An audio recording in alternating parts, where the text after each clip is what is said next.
करीब 3 वर्ष पहले हमने हमारी चैनल पे वीडियो डाला था मल्टीपल मायलोमा को लेकर के। वो वीडियो काफ़ी लोगों को पसंद आया और बहुत लोगों ने देखा भी है। परंतु अब 3 वर्ष बीतने के बाद में मल्टीपल मायलोमा में नया क्या है, उस बारे में कुछ चर्चा कर लेते हैं।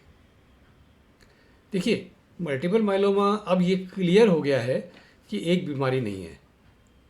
किसी एक मरीज में जो मायलोमा हुआ वो दूसरे मरीज में मायलोमा हुआ, उसमें फ़र्क हो जाता है। कैसे फ़र्क होता है कि वो कितना एग्रेसिवली बिहेव करेगा, कितनी जल्दी ठीक होगा, उसके लिए कितनी दवा की ज़रूरत होगी, उसकी लाइफ स्पैन कितनी है मरीज की, डिपेंडिंग ऑन द डिज़ीज़। इन सब चीज़ों में फ़र्क आ जाता है। तो आज साइंस ने इस चीज़ को रिकॉग्नाइज़ किया है और अब हम क्या करते हैं कि जब भी मायलोमा का पेशेंट, सबसे पहले पता चलता है कि इस पेशेंट को मल्टीपल मायलोमा है, तो हम उस पेशेंट की कुछ स्पेशल टेस्ट कराते हैं, उसके मायलोमा की जांच करते हैं। न सिर्फ इस बात की जांच करते हैं कि मायलोमा है कि नहीं, परंतु ये भी जांच करते हैं कि उसके मायलोमा के जो कीटाणु हैं, जो कैंसर के कीटाणु हैं, उनमें कौन से तरह के जेनेटिक म्यूटेशन है। उससे हमें ये समझ में आता है कि वो पेशेंट की बीमारी उग्र रूप धारण करने वाली है कि नॉर्मल वे से ठीक हो सकती है। उस बेसिस पे हम उनको एक तरह से डिवाइड कर सकते हैं कि ये गुड रिस्क डिजीज़ है कि ये हाई रिस्क डिजीज़ है।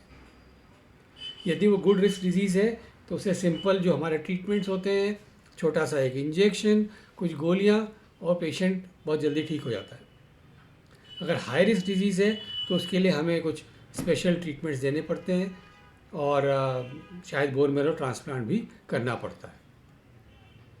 तो ये अब आवश्यक हो गया है, या जब भी किसी पेशेंट में मायलोमा पहली बार डायग्नोज होता है तो हम ये पता लगा लें कि हम किस चीज़ का सामना कर रहे हैं, दुश्मन कितना ताकतवर है, और ये पता चल जाए तो हम उसका सामना प्रॉपर तरीके से, हिसाब से, जो दवा उपयुक्त है उसके लिए वो दे सकते हैं। तो पहली बात तो ये हो गई। दूसरी चेंजेस जो पिछले 3 साल में आए हैं कि कई दवाओं का नया अब आविष्कार हुआ है और उपयोग होने लग गया है। पहले कुछ दवाइयाँ थी, जैसे थैलिडोमाइड था, बोर्टिजोमिब था, और बाद में लेनेलिडोमाइड था। ये दवाइयाँ चल रही थी, लेकिन आज हमारे पास और नई दवाइयाँ आ गई है, जैसे पोमालिडोमाइड है, कार्फिलजोमेब है, और अब हम वापर सकते हैं और उससे हमें रिजल्ट्स इवन बेहतर मिलते हैं। पर इससे भी ज़्यादा काम की बात यह है कि अब हमें इंफॉर्मेशन मिली है थ्रू हमारा रिसर्च, थ्रू हमारी स्टडीज़, कि हमें कौन सी दवा की कॉम्बिनेशन में क्या दवा देनी चाहिए जिससे कि माइलोमा का पेशेंट जल्दी ठीक हो जाए। तो ये इन्फॉर्मेशन बहुत अहम है, खास करके इसलिए कि माइलोमा का इलाज अब 3 साल के पहले के मुकाबले और सस्ता हो गया है। महंगाई सब तरफ बढ़ रही है, लेकिन नहीं, माइलोमा में नहीं। माइलोमा की दवाइयाँ अब और सस्ती होती जा रही है, यहाँ तक कि माइलोमा का जो स्टैंडर्ड ट्रीटमेंट है, जिसमें एक छोटा इंजेक्शन दिया जाता है चमड़ी में और गोलियाँ दी जाती है, शुरू में जो 3 महीने का इलाज होता है, 10,000 रुपये महीने से ज़्यादा नहीं आता खर्चा। टाइम भी बहुत कम लगता है। पेशेंट आते हैं, उसका ब्लड टेस्ट से लेके, इंजेक्शन से लेके, गोलियां तक देने तक 1 घंटे में मरीज वापस चले जाते हैं। हमारे तो कई मरीज इंजेक्शन लगा के, गोलियां लेकर के उसी दिन ऑफिस भी वापस चले जाते हैं। तो ये एक बहुत सुविधा हो गई है आज के पेशेंट्स के लिए कि खर्चा बहुत कम हो गया है और इलाज बहुत अच्छा हो गया। बहुत गरीब तबके के लोग हैं, उन्हें आयुष्मान योजना के थ्रू पूरा ट्रीटमेंट फ्री हो जाता है। इसके बाद में ऐसे कई पेशेंट होते हैं जो कि हाई रिस्क माइलोमा के होते हैं, उनके लिए हम कहते हैं कि बोन मैरो ट्रांसप्लांट कराना ज़रूरी है। ऑटोलॉगस बोन मैरो ट्रांसप्लांट, जिसमें कि उनके खुद के ब्लड बॉडी के स्टेम सेल्स निकाल के रख लिए जाते हैं, उन्हें कीमोथेरेपी दी जाती है और स्टेम सेल्स वापस चढ़ा दिए जाते हैं।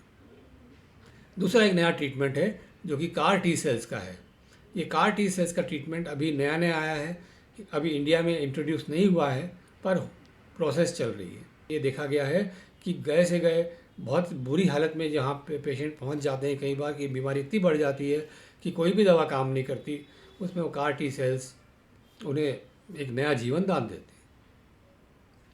फिर एक नई दवा आई हुई है जो कि हम अब यूज़ कर रहे हैं, उसका नाम है डराटुमैब। इससे हाई रिस्क माइलोमा से लेके लो रिस्क माइलोमा सब में रिजल्ट्स में बहुत फ़र्क आ गया है। अब मरीजों के लिए बहुत सुगम हो गया है माइलोमा का इलाज। ये देखा गया था करीबन 3-4 साल पहले तक यहाँ मरीज के एवरेज सर्वाइवल जिसको बोलते हैं करीब 5 साल का माना जाता था। पर आज इन सब नई दवाओं की वजह से और इस नए ज्ञान की वजह से आज हम देख रहे हैं कि मरीज अब 10-10 साल भी आराम से निकाल लेते हैं। तो ये एक बहुत एक्साइटिंग डेवलपमेंट है, बहुत बढ़िया डेवलपमेंट है। तो मैं फिर से कहूँगा, माइलोमा का इलाज में बहुत ज़मीन आसमान का फ़र्क आ रहा है। मरीज को भर्ती होने की ज़रूरत नहीं पड़ती। 90% पेशेंट्स हमारे ओपीडी में से ही इलाज कराते हैं, उन्हें हॉस्पिटल में भर्ती होने की बिल्कुल ज़रूरत नहीं है। 1 घंटा आना पड़ता है सिर्फ। दवाओं में खर्च बहुत कम हो गया है और रिजल्ट्स बहुत अच्छे हो गए। विज्ञान ने इतनी तरक्की करी है कि आज हम हर किसी पेशेंट का, चाहे वो गरीब तबके से हो, चाहे वो अच्छे घर से हो, हम सबका इलाज माइलोमा का बहुत अच्छे से कर पाते हैं। तो इस पर और बातें होती रहेगी। और यदि आपको ये चैनल अच्छा लगता है तो इसे सब्सक्राइब करें, नोटिफिकेशन बेल को क्लिक करें और शेयर करें। और इस वीडियो के नीचे कमेंट्स ज़रूर करें। हर एक कमेंट्स का हम ज़रूर उत्तर देते हैं। धन्यवाद, नमस्कार।